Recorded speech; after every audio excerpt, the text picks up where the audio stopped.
ಈಗ ನಾನು ಹೇಳಿದ್ನಲ್ಲ 14 TMC ನೀರು ಕುಡಿಯೇ ನೀರಿಗೆ ಬೇಕಾಗಿದೆ. ಅದು ಅವ್ರಿಗೆ ಗೊತ್ತಿದ್ಲೇ ಇರಬಹುದು. 14 TMC ನೀರನ್ನ ಕೊಡ್ಲಿಕ್ಕೆ ಸರ್ಕಾರ ಬದ್ಧವಾಗಿದೆ, ಕೊಟ್ಟೇ ಕೊಡ್ತೀವಿ. ಎತ್ತನಹೊಳೆಯಲ್ಲಿ 8 TMC ಸಿಗೋದು ಅಂತ ಹೇಳ್ಬಿಟ್ಟು ಮೊನ್ನೆ ಸದನದಲ್ಲೇ ವರದಿ ಕೊಟ್ಟಿದ್ದಾರೆ ಸರ್ ನಮ್ಮ ನೀರಾವರಿ ಸಚಿವರು. ಯಾರು? DK ಶಿವಕುಮಾರ್ ಅವರು. ನೋಡಪ್ಪ ಹೇಳ ಸರ್, ಇವರು ಮುಳಬಾಗಿಲು ಶಾಸಕರು ಕೇಳಿದ ಪ್ರಶ್ನೆಗೆ ನೀವು ಕೊಟ್ಟಿರೋ ಉತ್ತರ 8 TMC ನೀರು ಮಾತ್ರ ಸಿಗುತ್ತೆ ಎತ್ತಿನಹೊಳೆಯಲ್ಲಿ ಅಂತ ಹೇಳಿದ್ರಿ. ಯಾರು ಹೇಳಿದ್ರಿ? ಎತ್ತಿನಹೊಳೆ ನಾವು ಈಗಾಗಲೇ ಎಲ್ಲೆಲ್ಲಿಂದ ನೀರು ತಗೋಬೇಕು ಅಂತ ತೀರ್ಮಾನ ಮಾಡಿದ್ದೀವಿ. ಈ 14 TMC ಕುಡಿಯೋ ನೀರಿಗೆ, 8 CMC ಕೆರೆ ತುಂಬಿಸ್ಲಿಕ್ಕೆ, 14+8 ಒಟ್ಟು 24 TMC ಲೆಕ್ಕ ಇದೆ. ನಾವು ಆವರೇಜ್ ಏನು 10 ವರ್ಷದ ಏನು ಲೆಕ್ಕ ಹಾಕಿದೀವಿ ಆ ಲೆಕ್ಕದ ಮೇಲೆ ಹೇಳ್ತಾ ಇದ್ದೀವಿ. ನಮ್ಮ ಸರ್ಕಾರ ಬದ್ಧತೆ ಇದೆ. ಒಂದಿನ ಚಿಕ್ಕಬಳ್ಳಾಪುರ, ಕೋಲಾರ ಮತ್ತು ಬೆಂಗಳೂರು ಉತ್ತರ ಇವತ್ತಾಗಿದೆಯಲ್ಲ, ಎಲ್ಲ ಮಾಧ್ಯಮದವರೆಲ್ಲ ರೆಡಿಯಾಗಿರಿ. ನಾನೇ ನಿಮ್ಮನ್ನ ಕರ್ಕೊಂಡೋಗಿ ಏನೇನು ಕೆಲಸ ಮಾಡಿದ್ದೀವಿ, ನೀರು ಹೆಂಗೆ ಈಚೆ ತೆಗ್ದಿದ್ದೀವಿ, ಯಾವ ರೀತಿ ಕೆಲಸ ಆಗಿದೆ, ಇಡೀ ಭಾರತದಲ್ಲಿ ಎಲ್ಲೂ ಆಗಿಲ್ಲ. ಎಲ್ಲ ಕರ್ಕೊಂಡೋಗಿ ನಿಮ್ಮನ್ನ ತೋರ್ಸಂತ ಕೆಲಸ ಮಾಡ್ತೀವಿ. ನಾನು ಮೊನ್ನೆ ನಮ್ಮ ಮುನಿಯಪ್ಪನವರು ನಾವೆಲ್ಲ ಹೋಗಿ ಬಂದಿದ್ದೀವಿ. ಇವ್ರು ಕರೆದಿದ್ದು ಎಲ್ಲ ಬೇರೆ ಹೊರಟ್ಬಿಟ್ರಿ. ಇವರು ನಿಮ್ಮನ್ನು ಎಲ್ಲ ಬನ್ನಿ, ಅಲ್ಲಾಗಿರೋಂಥ ಕೆಲಸ ಏನು ಪವರ್ ಸ್ಟೇಷನ್ಗಳಾಗಿದೆ, ಅಕ್ವಿಡೆಕ್ ಏನಾಗಿದೆ, 10.25 ಕಿಲೋಮೀಟರ್ ಅಕ್ವಿಡೆಕ್, 40 ಮೀಟರ್ ಮೇಲ್ಗಡೆ ಲೈನ್ ನೀರನ್ನ ನಿಮ್ಗೆ ತಂದ್ಕೊಡ್ಬೇಕು ಈ ನೀರಿಗೆ ಅಂತ ಅಂದ್ಬಿಟ್ಟು ಅಲ್ಲಿಗೆ ಮಾಡಿದ್ದೀವಿ. ಇವತ್ತಾನೆ ಕ್ಯಾಬಿನೆಟ್ ಅಲ್ಲಿ ಏನು ನಮ್ಮ ಹಿಂದೆ ಒಂದು ತೀರ್ಮಾನ ಆಗಿತ್ತು ಬಿಜೆಪಿ ಗವರ್ಮೆಂಟ್ ಅಲ್ಲಿ, ಬರೀ 1.89 TMC ಮಾತ್ರ ಸ್ಟೋರ್ ಮಾಡಬೇಕು ಅಂತ ಆಗಿತ್ತು. ಇವತ್ತು ಪರಮೇಶ್ವರ್ ಅವರು ನಾವು ಎಲ್ಲ ಕೂತ್ಕೊಂಡು ಮಾತಾಡಿ ಅಲ್ಲೂ ಕೂಡ ಈಗ ಕೊರಟಗೆರೆಲ್ಲೂ ಕೂಡ ಒಂದಷ್ಟು ತೆಗೆದುಕೊಂಡು ಜಾಗನ, ಯಾಕೆಂದ್ರೆ ನೀರನ್ನ ನಾವು ಬರೀ ಡಿಸ್ಟ್ರಿಕ್ಟ್ ಅಲ್ಲಿ ಡ್ಯಾಮ್ ಹಾಕ್ಲಿಕ್ಕೆ ಆಗುದಿಲ್ಲ ಅಂತೇಳಿ ಈಗ ನಾವು 3 TMC ನೀರನ್ನ ಸ್ಟೋರ್ ಮಾಡಲಿಕ್ಕೆ, ಅದು ಒಂದು ಮೇಜರ್ ಡಿಸಿಷನ್ ನಾವು ಬ್ಯಾಲೆನ್ಸಿಂಗ್ ರಿಸರ್ವ್ ಮಾಡಲಿಕ್ಕೆ 2 ಜಿಲ್ಲೆಗಳ ಮಧ್ಯದಲ್ಲಿ ಮಾಡಲಿಕ್ಕೆ ತೀರ್ಮಾನವನ್ನ ಮಾಡಿದ್ದೇವೆ. ಕೆಲಸದ ಬಗ್ಗೆ ಅಲ್ಲ, ನೀವು ಕೊಟ್ಟಿರೋ ಉತ್ತರದಲ್ಲಿ 8 TMC ನೀರು ಮಾತ್ರ ವರ್ಷದಲ್ಲಿ ಸಿಗುತ್ತೆ ಅಂತ ಹೇಳಿದ್ರಿ. ನೋಡೋಣ ಅದೇನು ನೀವೇನು ಹೇಳ್ತಾ ಇದ್ರೆ ಅರ್ಥ ಆಗಿಲ್ಲ, ಚೆಕ್ ಮಾಡ್ತೀನಿ. ಹಲೋ ಸರ್, ಸರ್ ಈಗ HN ವ್ಯಾಲಿ ಮತ್ತು KC ವ್ಯಾಲಿ 3ನೇ ಹಂತದ ಶುದ್ಧೀಕರಣ ಮಾಡಬೇಕಂತೇಳಿ ಈ ಭಾಗದ ಜನರ ಬೇಡಿಕೆ ಇದೆ. ಅದನ್ನ ಏನಾದ್ರೂ ಮಾಡ್ತೀರಿ ಸರ್? HN ವ್ಯಾಲಿ ಮತ್ತು KC ವ್ಯಾಲಿ 3ನೇ ಹಂತದ ಶುದ್ಧೀಕರಣ ಮಾಡಬೇಕು. ಈಗಾಗಲೇ ಪ್ರಸ್ತಾಪ ಮಾಡಿದ್ದೀವಿ, ನಿನಗೆ ಕೊಡ್ತೀವಿ ಅಂತ ಕೂಡ ಹೇಳಿದ್ದೀನಿ. ಸರ್ ಮೈಕ್ ನೋಡಪ್ಪ, ಇದೆಲ್ಲದು ಸರ್, ಆ ಬಗ್ಗೆ ಸಂಪುಟದಲ್ಲಿ ಏನ್ ಚರ್ಚೆ ಆಯ್ತು ಮತ್ತೆ ಏನ್ ನಿರ್ಣಯ ಏನಾದ್ರೂ ಆಯ್ತಾ ಸರ್ ಅದ್ರ ಬಗ್ಗೆ? ನೋಡಪ್ಪ ಕೇಳಿ ಇಲ್ಲಿ ಸ್ವಲ್ಪ. ಬೆಂಗಳೂರು ನಗರದ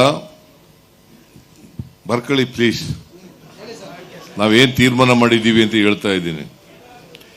ಬೆಂಗಳೂರು ನಗರದ ಹೆಬ್ಬಾಳ ನಾಗವಾರ ಕಣಿವೆಯ ದ್ವಿತೀಯ ಹಂತದಲ್ಲಿ ಸಂಸ್ಕರಿಸಿದ ತ್ಯಾಜ್ಯ ನೀರನ್ನು ಶಿಡ್ಲಘಟ್ಟ ಅಮಾನಿ ಕೆರೆಯಿಂದ, ಈಗ ಹೇಳಿದ್ರು ಇವರು DK, ಅಮಾನಿ ಕೆರೆಯಿಂದ ಶಿಡ್ಲಘಟ್ಟ ತಾಲೂಕಿನ 45 ಕೆರೆಗಳಿಗೆ, ಶಿಡ್ಲಘಟ್ಟದ 45 ಕೆರೆಗಳಿಗೆ ಮತ್ತು ಚಿಂತಾಮಣಿ ತಾಲೂಕಿನ 119 ಕೆರೆಗಳಿಗೆ, ಒಟ್ಟು 164 ಕೆರೆಗಳಿಗೆ ನೀರು ತುಂಬಿಸುವ ಸುಮಾರು 237 ಕೋಟಿ 10 ಲಕ್ಷ ಅಂದಾಜು ಮೊತ್ತದ ಯೋಜನೆಗೆ ಆಡಳಿತಾತ್ಮಕ ಅನುಮೋದನೆಯನ್ನ ಇವತ್ತು ಕೊಟ್ಟಿದ್ದೇವೆ. ಅದು ಸರಿ ಸರ್, ಆದ್ರೆ 3ನೇ ಹಂತದ ಶುದ್ಧೀಕರಣ ಪ್ರಶ್ನೆ ಏನಂದ್ರೆ 3ನೇ ಹಂತದ ಶುದ್ಧೀಕರಣ ಆಗೋದ್ರಿಂದಾಗಿ ನೀರು ಶುದ್ಧ ನೀರಾಗುತ್ತೆ. ಈಗ 2 ಹಂತದ ಶುದ್ಧೀಕರಣದಿಂದ ನಮಗೆ ಅಶುದ್ಧ ನೀರೇ ಸಿಗ್ತಾ ಇದೆ, ಇನ್ನು ಖನಿಜಗಳಿದೆ, ವಿಷ ಇರುತ್ತೆ, ಅಪಾಯಕಾರಿ ನೀರು, ಅದು ನಮ್ಮ ಬಳಕೆಗೆ ಯೋಗ್ಯವಲ್ಲ. ಆ ಕಾರಣ ನಮ್ಮ ಕೆರೆಗಳು ಕೂಡ ಮಲಿನವಾಗ್ತಾ ಇದೆ 2ನೇ ಹಂತದ ಶುದ್ಧೀಕರಣದಿಂದ ಬರ್ತಾ ಇರೋ ನೀರು. ನೋಡಪ್ಪ, ಆಮೇಲೆ ಆ ಕೆರೆಗಳಲ್ಲೇ ಶುದ್ಧೀಕರಣ ಬೇಕು ಅಂತಕ್ಕಂಥದ್ದು ಈ ಜನರ ಒಂದು ಇದಾಗಿದೆ ಮತ್ತು ವಿಜ್ಞಾನಿಗಳು ಸಹ ಅದನ್ನೇ ಹೇಳಿದ್ದಾರೆ. ರೈತರು ಅಶುದ್ಧವಾಗಿದೆ, ದನ ಕರುಗಳಿಗೆ ಕುಡಿಲಿಕ್ಕೆ ನೀರಾಗೋದಿಲ್ಲ, ಅಂಡರ್ಗ್ರೌಂಡ್ ವಾಟರ್ ಮೇಲಕ್ಕೆ ಬರಲ್ಲ ಅಂತ ಹೇಳಿದ್ರೆ ಸರ್ ಆ ಕೆರೆಗಳೆಲ್ಲ ಬೋರ್ಡ್ ಹಾಕಿದ್ದಾರೆ. ಕೇಳಪ್ಪ, ಇಲ್ಲಿ ಎಲ್ಲ ಕಡೆ ಬೋರ್ಡ್ ಎಲ್ಲ ಹಾಕಿದಾರಪ್ಪ. ಪಕ್ಕದಲ್ಲೇ ಹೋಗಿದ್ದೀನಿ, ಕೇಳ್ರಿ ಇಲ್ಲಿ ನಾನೇ ಹೋಗಿದ್ದೀನಿ ಉದ್ಘಾಟನೆ ಮಾಡಲಿಕ್ಕೆ ನಾರಾಯಣ ಸ್ವಾಮಿ ಕಾನ್ಸ್ಟಿಟ್ಯೂಯೆನ್ಸಿಗೆ.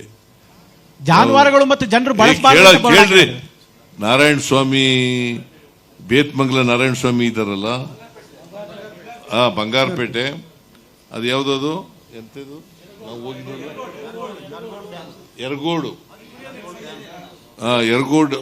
ಹೋಗಿದ್ದೀವಿ. ಮತ್ತೆ ಎಲ್ಲ ಕೆರೆಗಳನ್ನೆಲ್ಲ ತುಂಬಿಸಿದ್ದೀವಿ. ಈಗ ಕೃಷ್ಣ ಬೈರೇಗೌಡ ಇಸ್ ಫ್ರಮ್ ಕೋಲಾರ, ಇವರು ಚಿಂತಾಮಣಿ ತಾಲೂಕಿನವರು. ನಮಗೆ ರೈತರು ಕಂಪ್ಲೇಂಟ್ ಮಾಡಿದ್ರೆ ಅದನ್ನ ಮತ್ತೆ ಶುದ್ಧೀಕರಿಸಿಕೊಡ್ತಕ್ಕಂಥ ಕೆಲಸ ಮಾಡ್ತೀವಿ. ಸರ್, ನಿಮ್ ಪಕ್ಕದಲ್ಲಿರೋ ಆಹಾರ ಸಚಿವರು ಹೇಳಿದ್ದಾರೆ 3ನೇ ಹಂತದ ಶುದ್ಧೀಕರಣ ಆಗಬೇಕು ಅಂತ. KH ಮುನಿಯಪ್ಪನವರು ನಾನು ವಿಡಿಯೋ ಇದೆ ನನ್ನ ಹತ್ರ, ಈಗಲೇ ಪ್ಲೇ ಮಾಡಿ ತೋರಿಸ್ತೇನೆ. ಏನ್ರಿ ಯಾರು? KH ಮುನಿಯಪ್ಪನವರು 3ನೇ ಹಂತದ ಶುದ್ಧೀಕರಣ ಬೇಕು ಅಂತ ಒತ್ತಾಯಿಸಿರೋ ವಿಡಿಯೋ ಇದೆ ಸರ್ ನನ್ನ ಬಳಿ. ನಿನ್ ಬಳಿ ಇದೆಯಾ? ಹೌದು ಸರ್. ನೋಡಪ್ಪ, ಅವರು ಯಾವ ಸಂದರ್ಭದಲ್ಲಿ ಹೇಳಿದಾರೋ, ಯಾವ ಸನ್ನಿವೇಶದಲ್ಲಿ ಹೇಳಿದಾರೋ ಗೊತ್ತಿಲ್ಲ ನನಗೆ. ಪ್ರದೀಪ್ ಈಶ್ವರ್ ಅವರು ಮೊನ್ನೆ ಹೇಳಿದ್ದಾರೆ ಸರ್. ಕೇಳಪ್ಪ, ಇಲ್ಲಿ 1 ಮತ್ತು 2ನೇ ಶುದ್ಧೀಕರಣ ಇದು ಕುಡಿಯೋ ನೀರಿನ ಪ್ರಾಜೆಕ್ಟ್ ಅಲ್ಲ. ಕೆರೆಗಳು ತುಂಬಿಸೋದು ಅಂತಂದ್ರೆ ಕೆರೆಗಳಿಗೆ ಅಂತರ್ಜಲ ಮೇಲಕ್ಕೆ ಬರೆಸ್ತಕ್ಕಂಥ ರೀತಿಯಲ್ಲಿ ಮಾಡ್ತಕ್ಕಂಥದ್ದು, ಕುಡಿಯೋ ನೀರಿಗೋಸ್ಕರ ಅಲ್ಲ ಸರ್. ಆದ್ರೆ ಕುಡಿಯೋ ನೀರು ಮಾಡಬೇಕಾದ್ರೆ ತ್ಯಾಜ್ಯ ವಾಟರ್ ಅನ್ನ ಇನ್ನೊಂದ್ಸಾರಿ ಸಂಸ್ಕರಣ ಮಾಡಬೇಕು. ನಾವು ಕೊಡ್ತಕ್ಕಂಥದ್ದು ಕುಡಿಯೋ ನೀರಿಗಲ್ಲ ಸರ್. ಅದೇ ಕೆರೆಗಳಲ್ಲಿ ಕುಡಿಯೋ ನೀರಿನ ಬೋರ್ವೆಲ್ಗಳಿದ್ದಾವೆ. ನೀವು ಹೇಳಿದಾರೆ ಅಂತ ಹೇಳ್ತಾ ಇದ್ದಾರೆ, ಹೇಳ್ರಿ ಸರ್. ಅದೇ ಕೆರೆಗಳಲ್ಲಿ ವಿಡಿಯೋ ಇದೆ, ಬೇಕಾದ್ರೆ ಪ್ಲೇ ಮಾಡಿಸ್ತೀನಿ ಸರ್. ಹೇಳಿ ಸರ್. ಮುಖ್ಯಮಂತ್ರಿಗಳು ದಯವಿಟ್ಟು ಗಮನಿಸಬೇಕು ಸರ್. ಚಿಕ್ಕಬಳ್ಳಾಪುರಕ್ಕೆ ಕುಡಿಯೋ ನೀರನ್ನು ಒದಗಿಸ್ತಕ್ಕಂತ ಇದರಲ್ಲಿ ಸರ್, ಸರ್, ಚಿಕ್ಕಬಳ್ಳಾಪುರ ನಗರಕ್ಕೆ ನೀರು ಪೂರೈಕೆ ಮಾಡತಕ್ಕಂತ ಬೋರ್ವೆಲ್ ಇರತಕ್ಕಂಥದ್ದು. ಒಂದ್ ಸೆಕೆಂಡ್ ಸರ್, ಚಿಕ್ಕಬಳ್ಳಾಪುರ ಬಗ್ಗೆ ಹೇಳ್ಬಿಡ್ತೀನಿ. ಅವ್ರು ಬೆಂಗಳೂರು ಗ್ರಾಮಾಂತರದವರು. ನಮಗೆ ರೈತರು ಒಂದು ಮನವಿಯನ್ನು ಕೊಟ್ಟರು. ನಾನು ಮತ್ತು ವೀರಪ್ಪ ಮೊಯ್ಲಿಯವರು ಮತ್ತು ನಾನು ಈ ವಿಷಯವನ್ನು ತಿಳಿದು ಮುಖ್ಯಮಂತ್ರಿಗಳ ಗಮನಕ್ಕೆ ತಂದಿದ್ದೇವೆ. ರೈತರು ಹೇಳ್ತಾ ಇದ್ದಾರೆ 3ನೇ ಹಂತದ ಶುದ್ಧೀಕರಣ ಬೇಕು ಅಂತ. ವೈಜ್ಞಾನಿಕವಾಗಿ ಇದನ್ನು ಪರಿಶೀಲನೆ ಮಾಡಿ ತೀರ್ಮಾನ ತೆಗೆದುಕೊಳ್ಬೇಕು ಅಂತ ಹೇಳಿದ್ವಿ. ಈಗ ಮುಖ್ಯಮಂತ್ರಿಗಳು ಅದರ ಬಗ್ಗೆ ತೀರ್ಮಾನ ತೆಗೆದುಕೊಳ್ತಾರೆ. ವೈಜ್ಞಾನಿಕವಾಗಿ ಏನು ಕುಡಿಯೋ ನೀರಿಗಲ್ಲ ಇದು ಅಂತ ಹೇಳಿದ್ದಾರೆ, ಕ್ಲಿಯರ್ ಆಗಿ ಹೇಳಿದ್ದಾರೆ. ಕೆರೆಗಳು ತುಂಬಿಸೋದು, ಅದರಿಂದ ನೀರಿನ ಮಟ್ಟ ಮೇಲೆ ಬರಬೇಕು, ಅಂತರ್ಜಲ ಅನ್ನೋದು ಮೂಲ ಉದ್ದೇಶ.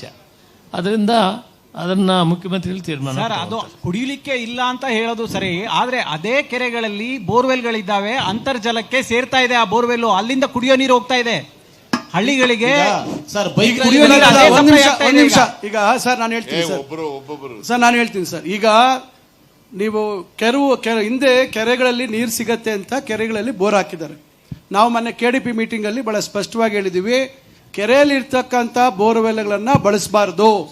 ಇದು ಸ್ಪಷ್ಟವಾಗಿ ಅಂತರ್ಜಲ ವೃದ್ಧಿ ಮಾಡ್ತಕ್ಕಂಥದಕ್ಕಷ್ಟೇ. ಇದು ಕುಡಿಯೋ ನೀರಿನ ಬೋರ್ವೆಲ್ಲು ಕೆರೆಯಲ್ಲಿ ಇರ್ತಕ್ಕಂಥದ್ದನ್ನ ಬಳಸಬಾರ್ದು, ಬೇರೆ ಕಡೆ ಹಾಕೋಬೇಕು ಅಂತಕ್ಕಂಥದ್ದು.